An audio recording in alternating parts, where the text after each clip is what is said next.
The Girl Who Could Not Fit. Have you ever felt like everyone else knows a secret you were never told?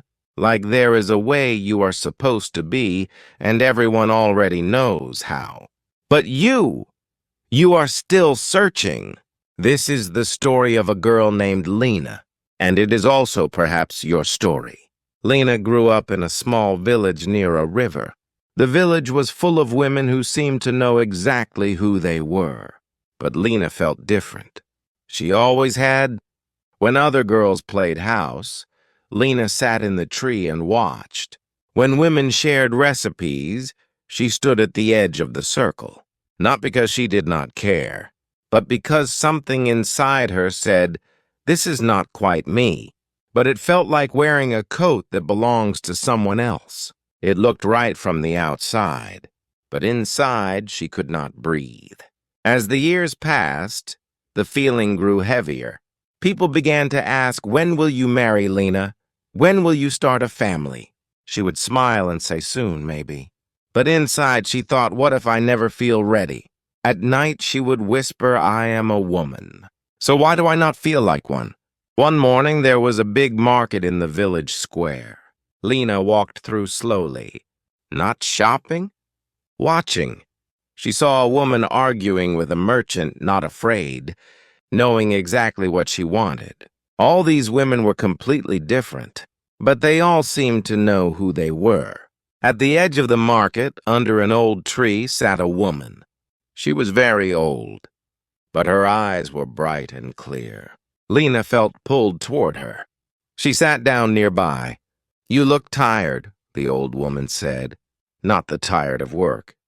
The tired of carrying a question." "How did you know?" said Lena. "I have seen that face before. I have worn it myself."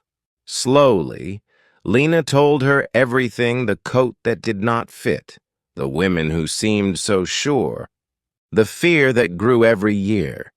The old woman listened. She did not judge. Then she asked, "When a bird is born, does it know how to fly?" "No," said Lena. "It learns." "Were the women in your village born knowing how to cook, how to care, or did they learn?" Lena opened her mouth and then stopped. "Of course they learned. Their mothers taught them. Their grandmothers showed them. They were taught what a woman should be and practiced it until it felt natural." "But who taught their mothers?" said the old woman. "And who decided what a woman should be and why? Nature gives us a body. But the roles, the image, the expectations, those were written by people." Lena looked down at her hands. But maybe the map she had been given was simply too small. "What if the picture was always too small for me?" she said. "What if it was always too small for many of us?" said the old woman. "The only picture that truly fits is the one that looks like you." You asked, "Why do I not feel like a woman?" But maybe the real question is, what kind of woman do I want to be? Not the kind the village expects, the kind that feels like breathing. Natural, easy, yours. That woman already exists. She is standing right where you are standing. And she walked away into the crowd. Lena looked down at her hands. Now they looked just like hands. Her hands.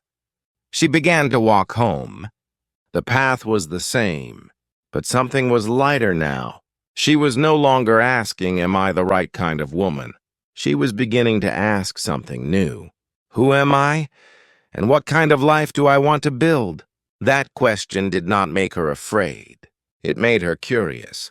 Maybe you tried to become a certain kind of woman, and it did not feel right. The idea of what a woman should be was not carved into mountains. It was built by people, and it can be rebuilt. You do not need to match the old picture. You only need to be honest with yourself. If no one had ever told you what a woman should be, who would you have become? And is it too late to begin becoming her now? The most important story you will ever live is not the one society wrote for you. It is the one you choose to write yourself. There is not one way to be a woman. There are as many ways as there are women in this world. Thank you for watching.